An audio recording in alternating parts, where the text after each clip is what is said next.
Hello to all. आप देख रहे हैं आलिया शाह का प्रोग्राम ब्रेकिंग बैरियर्स और मैं हूं आपकी होस्ट आलिया।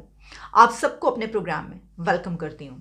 सबसे पहले तो आपको ये बता दूं कि इमरान खान ने वॉइस ऑफ अमेरिका को एक इंटरव्यू दिया है और उसमें उन्होंने अमेरिका के लिए क्या बात की है और जनरल बाजवा के हवाले से कितनी बातें की हैं और क्या क्या बातें की हैं। लेकिन ये बताने से पहले मैं आपको ये बताना चाहती हूँ कि कुछ दिन पहले मैंने एक प्रोग्राम किया था, बल्कि सबने ही उसके ऊपर बात की थी, प्रोग्राम्स किए थे, जिसमें हमें ये पता चला था कि जावेद चौधरी के एक कॉलम में उन्होंने जहां और बहुत सारी बातें बताई थी जिनको हम कहते हैं कि वो अक्सर आके गॉसिप करते हैं, उनका गॉसिप सेशन होता है, जिस जिससे मुलाकात करते हैं, बल्कि अब उनका मोटिव ही है कि वो मुलाकात करेंगे और ख़ास तौर पर बड़ी बड़ी पर्सनालिटीज से, और फिर वो जो कुछ बताएंगी अंदर की बातें, यानी वो इस वक्त इनसाइडर बने हुए।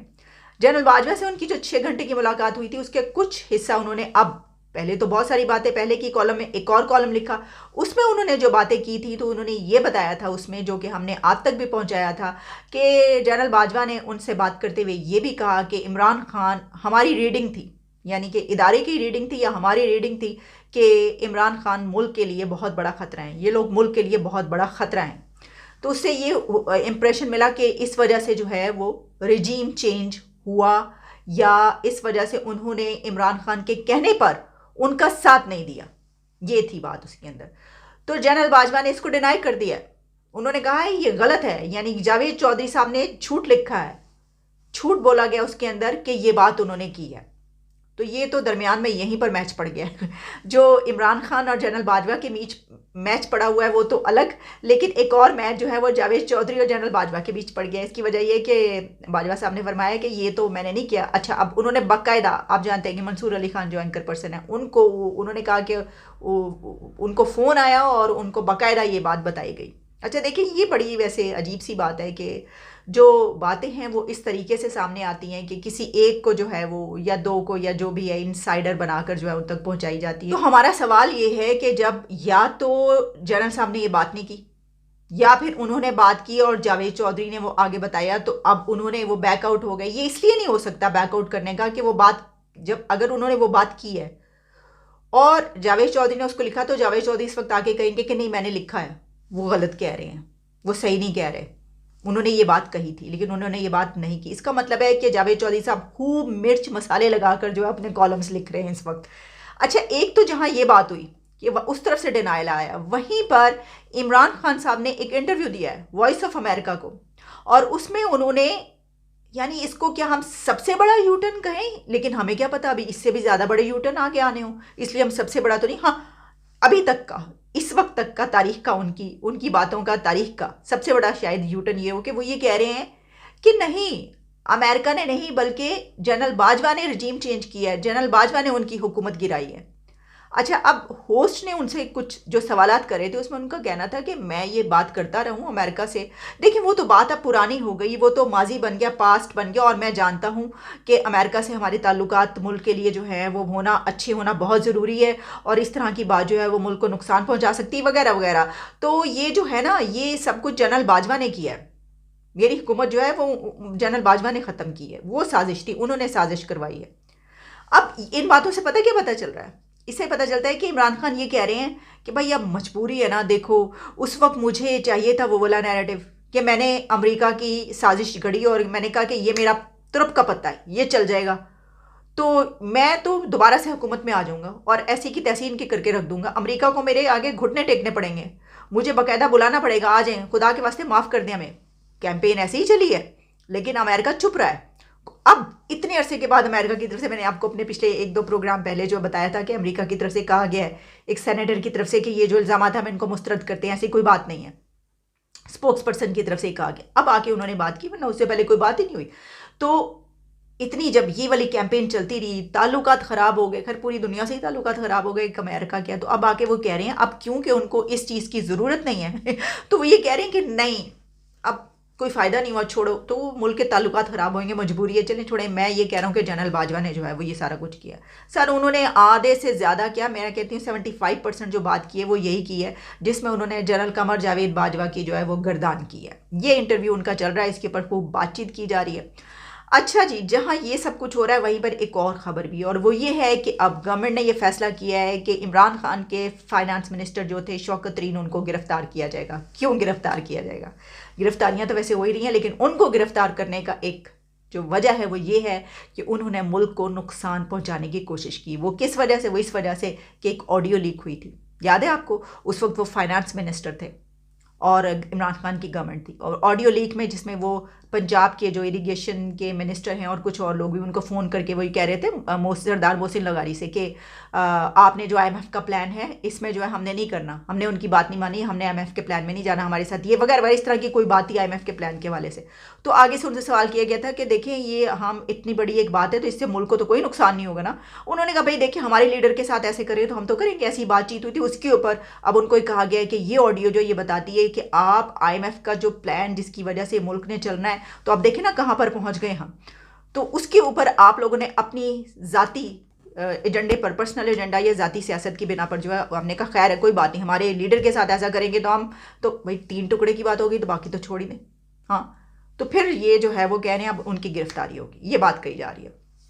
अच्छा, जहाँ हम गिरफ्तारी की बात करें उसमें जो शहबाज गिल हैं उनको एक बहुत ही गिला है। 2-3 वीडियोज़ ऐसी वायरल हो रही हैं जिसमें शहबाज गिल खड़े होकर बातचीत कर रहे हैं, उनके साथ जनाब असद उमर और फवाद चौधरी हैं। जैसे वो बात करके ख़त्म करते हैं अपनी बात, असद उमर और फवाद चौधरी, तो जैसे ही शहबाज गिल बात शुरू करते हैं तो वो दोनों पतली गली से निकल जाते हैं। तो तेले का सलूक करते हैं ना, सोतेले बेटे का, वो वाला सलूक जो है वो उनके साथ हुआ है और वो इस बात को कह रहे हैं। और उन्होंने कहा है कि जिस तरीके से इनके पीछे लोग आए हैं और 2 दिन के अंदर फवाद चौधरी बाहर आ गए, तो मेरे पीछे लोग नहीं आए। अच्छा जी, उसी के साथ हुआ ये है, मरियम नवाज के आने का क्या हुआ है? उसका हुआ ये है कि वो उन्होंने अब अपनी पार्टी की कमान संभाल ली है।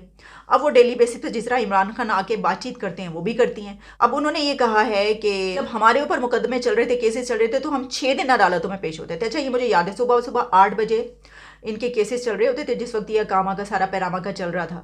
तो मरियम नवाज और नवाज शरीफ सुबह 8 बजे डेली बेसिस पे, क्योंकि उस वक्त हम अपना प्रोग्राम शुरू करते थे टेलीविज़न पे और वो सारी लाइव चल रहा होता था जो उनकी हेयरिंग्स थी, वो छुट्टी नहीं करते थे। यानी जितनी भी हेयरिंग्स हुई हैं उनकी, शायद उन्होंने 30 डेज में से मंथली 25 डेज वो हेयरिंग्स में दूसरे शहर से भी आना पड़ता था तो पेश होते। उन्होंने इसी को लिया, उन्होंने कहा हम 6 दिन अदालतों में पेश होते थे।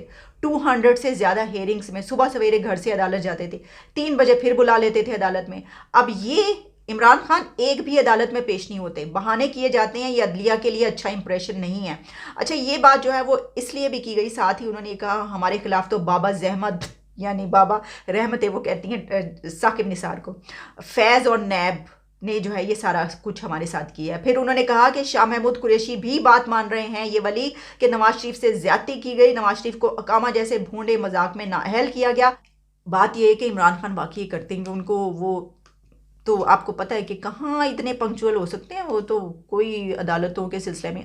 इसी में एक और बात है कि वो अदालतों का बार बार नाम ले रहे हैं और वो कह रहे हैं हम आपकी तरफ देख रहे हैं।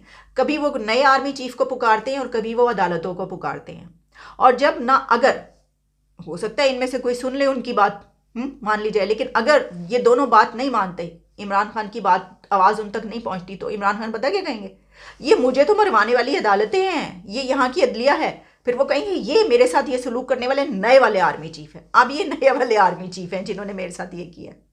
मैं आपको लिख के दे देती हूँ कि इमरान खान अगर इलेक्शन नहीं होते या जो भी सिस्टम में होने चाहिए, जो कॉन्स्टिट्यूशन में है उसके मुताबिक जो टाइम फ्रेम है उसमें इलेक्शन होने चाहिए, लेकिन अगर ऐसा जो कुछ भी होगा ना, वो अब सारा कुछ अगले इस 1 साल का मलबा अब अगले वालों पे आएगा जो नए आए हैं। और अदालतों पे, अदालतें ना बात माने बात इमरान खान की, देखिए वो करते क्या अदालतों के साथ। खबर मैं आपको पहुंचा दूं कि पाकिस्तान ने दुनिया से ये अपील की है कि जो डेवलपिंग कंट्रीज़ हैं, तरक्की पजीर मुल्क हैं, जो अभी यानी स्ट्रगल में हैं, उनकी मदद की जाए। ये कहाँ पर हुआ है? यूनाइटेड नेशंस में।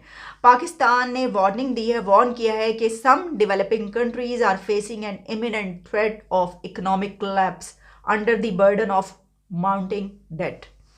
इसका मतलब पता क्या है? इसका मतलब ये है कि पाकिस्तान जो है वो इकोनॉमिक कोलैप्स हो सकता है। जब आपने ये कहा तो हम भी तो तरक्की पजीर मुल्कों में शामिल हैं, ये कहा किसने है? पाकिस्तान से deputy permanent representative to the UN Mohammad Amir Khan on Friday said developing countries should be provided with the fiscal resources along with actions to lessen जो कॉस्ट है और जो डेट्स हैं और ये सब कुछ जो है इससे बचने के लिए हमारी मदद की जाए। और ये वैसे तो अगर आप देखें कि ये बात सही है, इन कंट्रीज़ की मदद करनी चाहिए जो बड़े कर, लेकिन ऐसा तो नहीं ना है जिस तरह सऊदी अरबिया ने कहा कि आप 75 ईयर्स में अपने पाँव पर खड़े ना हों, और अगर कोई और ऐसी कंट्रीज़ ऐसी ही हैं कि जो हमेशा से उनको इतने कर्जे दिए जाते रहे और अपनी पॉलिसीज़ ऐसे नहीं बना सकी, तो फिर वो आपकी मदद क्यों करेंगे। चलिए मैं आपको एक आखिरी खबर बता रही हूँ, और आखिरी खबर पर मैं छोड़े जा रही हूँ, और वो खबर ये है कि इस वक्त बहुत सारी जो अफवाहें हैं वो भी गर्दिश कर रही हैं। जैसे कि आप जानते हैं कि बहुत से ऐसे लोग